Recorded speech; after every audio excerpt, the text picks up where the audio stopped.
আজকে যে আমরা সেমিস্টার সিস্টেম ইমপ্লিমেন্ট করছি এটা কিন্তু as per guideline of the state education policy যেটা 2023 তাতে ক্লজ নাম্বার 3.6.2 তে সেখানে পরিষ্কার লেখা হয়েছিল, আমি আবার একটু রিড করছি সেই জায়গাটা।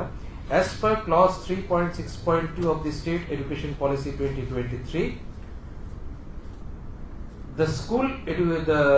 the school should provide students guidance and scope for taking challenges, the challenging coursework, participating in extracurricular activities, engaged in summer projects with higher educational institution.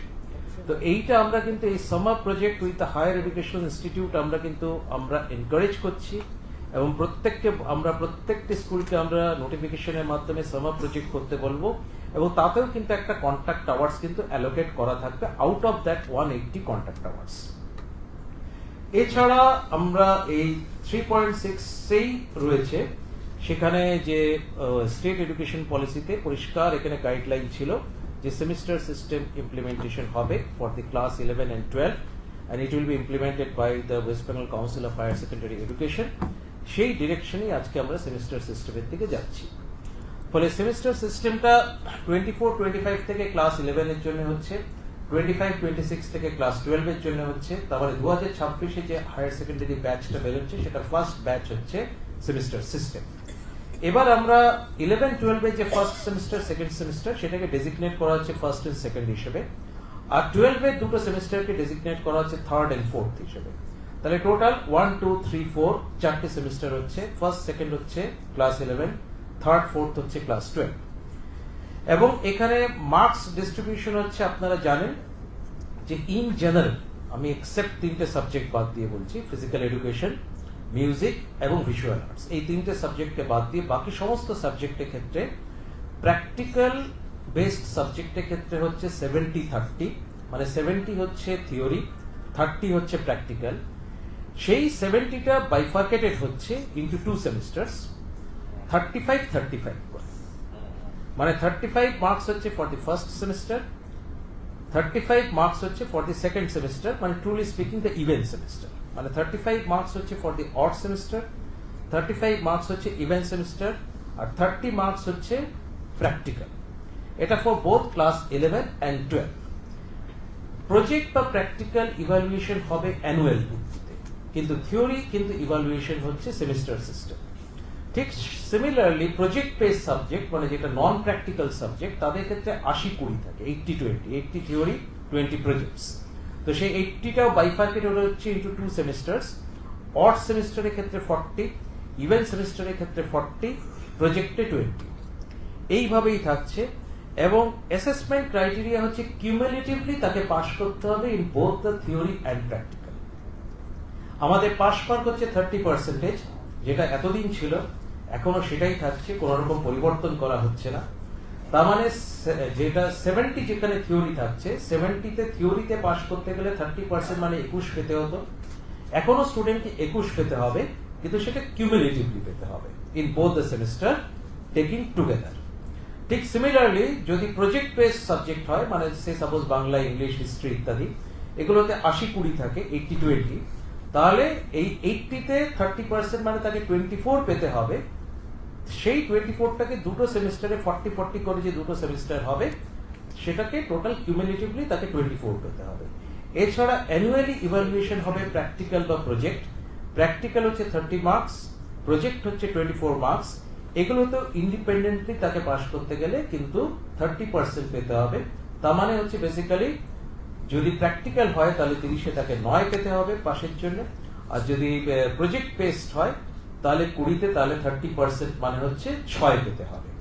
তো এই ব্যাপারগুলো কিন্তু যেটা আগে ছিল সেটাই থাকছে, শুধু এটাকে ব্রেক করে দেওয়া হচ্ছে, স্প্লিট করে দেওয়া হচ্ছে থিওরিটাকে, কিন্তু প্রজেক্ট প্র্যাকটিক্যাল কিন্তু অ্যানুয়াল ইভালুয়েশনই থাকছে ফর দি টাইম বিং।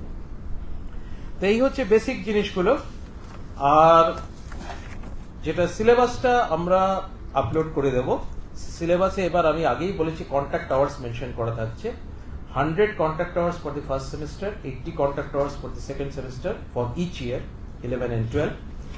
এবং সিলেবাসে আবার বলেছি সেখানে মার্কস ওয়াইজ ডিস্ট্রিবিউশন গুলো আপনারা দেখতে পারবেন, যে প্রত্যেকটা টপিক বা সাব টপিকে কত মার্কস ডিস্ট্রিবিউশন আছে সেটাও কিন্তু দিয়ে দেওয়া হবে। তার সাথে একই সঙ্গে আমরা যখন সিলেবাস আপলোড করব আমরা কিন্তু কোয়েশ্চেন প্যাটার্নটাও আমরা আপলোড করছি। কোয়েশ্চেন প্যাটার্ন মানে কিরকম প্রশ্ন হবে না হবে এগুলো সমস্ত আপলোড করে দেওয়া হচ্ছে। অড সেমিস্টার হচ্ছে completely MCQ, multiple choice type question. Odd semester হচ্ছে completely MCQ, multiple choice type question. Even semester হচ্ছে গিয়ে এসএকিউ মানে শর্ট অ্যান্সার টাইপ কোয়েশ্চেন, তার সাথে ডেসক্রিপটিভ কোয়েশ্চেন ডিকিউ থাকছে। এবার ক্লাস 11 এর পরীক্ষা কিন্তু আমরা কন্ডাক্ট করব না। ক্লাস 11 এর পরীক্ষা আমরা এখন লাস্ট এই গত বছর থেকে এই সিদ্ধান্তটা হয়েছে যে ক্লাস 11 এর পরীক্ষা রেসপেক্টিভ স্কুল তারা নিজেরাই কন্ডাক্ট করবে। ফলে এখন 24-25 যে সেমিস্টার সিস্টেম ইমপ্লিমেন্টেশন হচ্ছে সেইটার কিন্তু পরীক্ষা কিন্তু ফার্স্ট সেমিস্টার হচ্ছে মানে অড সেমিস্টার পরীক্ষা, আমি ফার্স্ট সেমিস্টার বলবো না, ইন জেনারেল অড সেমিস্টার মানে ফার্স্ট এবং থার্ড সেমিস্টার পরীক্ষা হবে নভেম্বর, এবং ইভেন সেমিস্টার পরীক্ষা মানে সেকেন্ড এবং ফোর্থ সেমিস্টার পরীক্ষা হবে মার্চে। ফলে ফর দি 24-25 যে ক্লাস 11 হচ্ছে মানে তার কিন্তু ফার্স্ট ইয়ারে পরীক্ষা মানে ফার্স্ট এবং সেকেন্ড সেমিস্টার কিন্তু পরীক্ষা কিন্তু কন্ডাক্ট করবে school as per the guideline and the routine set by the council. যে গাইডলাইনটা আমরা দেব, যে রুটিন দিয়ে দেব, সমস্ত কিন্তু আমরাই কিন্তু জাস্ট প্রোভাইড করব। সেই রুটিন অনুযায়ী কিন্তু স্কুল তাদের হোম ভেন্যুতে কিন্তু তারা নিজেরা ফার্স্ট এবং সেকেন্ড সেমিস্টার পরীক্ষা দেবে। এবং প্রমোটেড হতে গেলে থার্ড সেমিস্টারে যখন এনরোলমেন্ট করছে মানে তো তার আগে কিন্তু তাকে ফার্স্ট সেমিস্টার সেকেন্ড সেমিস্টার তাকে কিউমুলেটিভলি পাস করতে হবে, এছাড়া তাকে প্রজেক্ট বা প্র্যাকটিক্যালেও কিন্তু কোয়ালিফাই করতে হবে। Then only the student can get enrolled himself or herself for the third semester. এবার থার্ড সেমিস্টারে পরীক্ষা হচ্ছে থার্ড এবং ফোর্থ। থার্ড সেমিস্টার হচ্ছে নভেম্বর, ওটা অড সেমিস্টার। ফোর্থ সেমিস্টার হচ্ছে ইভেন সেমিস্টার, সেটা হচ্ছে মার্চে হবে। এই থার্ড এবং ফোর্থে পরীক্ষা কিন্তু কাউন্সিল কন্ডাক্ট করবে। থার্ড অবভিয়াসলি অড সেমিস্টার হচ্ছে সবসময় এমসিকিউ জাতীয়, তো থার্ড সেমিস্টার কাউন্সিল কন্ডাক্ট করবে এমসিকিউ, এটা ওএমআর শিটে হবে এবং এটার জন্য কোনো এইচই বা এক্সামিনার ডেপ্লয়মেন্ট করা হবে না। এটা পুরোপুরি কম্পিউটারাইজড ইভ্যালুয়েশন হবে, মেশিন ইভ্যালুয়েশন হবে। সম্পূর্ণ কাউন্সিলের তার দায়িত্ব, কাউন্সিল এই পরীক্ষা কন্ডাক্ট করবে, ইভ্যালুয়েট করবে। আর ফোর্থ সেমিস্টার পরীক্ষা যেটা ইভেন সেমিস্টার পরীক্ষা সেইটা কিন্তু সেটাও সম্পূর্ণ কাউন্সিল কন্ডাক্ট করবে এবং সেটা কিন্তু শর্ট অ্যান্সার টাইপ কোয়েশ্চেন এবং ডেসক্রিপটিভ কোয়েশ্চেন হবে। ক্লাস 12-এ দুটো পরীক্ষাই মানে ক্লাস 12-এ দুটো পরীক্ষা থার্ড এবং ফোর্থ সেমিস্টার পরীক্ষা কিন্তু সেন্টার ভেন্যু কনসেপ্টে হবে এবং তার জন্য যে admit card before the third semester আমরা কিন্তু অ্যাডমিট কার্ড দিয়ে দেবো। একটা কমন অ্যাডমিট কার্ড হবে for both the third semester and fourth semester এবং প্রেফারেবলি আমরা যে সেন্টার ভেন্যুর যে লিস্টটা হবে সেটাও প্রেফারেবলি কিন্তু সেমই থাকবে for the third and fourth semester. যদি কোনো দরকার হয় আমরা কিন্তু কাউন্সিলে সেটা রাইট রয়েছে, দরকার হলে আমরা চেঞ্জ করতেই পারি, কিন্তু ইন জেনারেল সেটা আমরা সেন্টার ভেন্যু যেটা থাকবে সেই স্ট্রাকচারটা আমরা সেম রাখার চেষ্টা করব for both the third semester and fourth semester. এবং একটা আমরা কমন অ্যাডমিট কার্ড থাকবে, তার ফার্স্ট পার্টে উপরে থাকবে একটা টিয়ার অফ শিট থাকবে যেটা হচ্ছে থার্ড সেমিস্টারের জন্য এবং তারপরে থাকবে হচ্ছে ফোর্থ সেমিস্টারের জন্য। একবারই আমরা অ্যাডমিট কার্ড ইস্যু করব।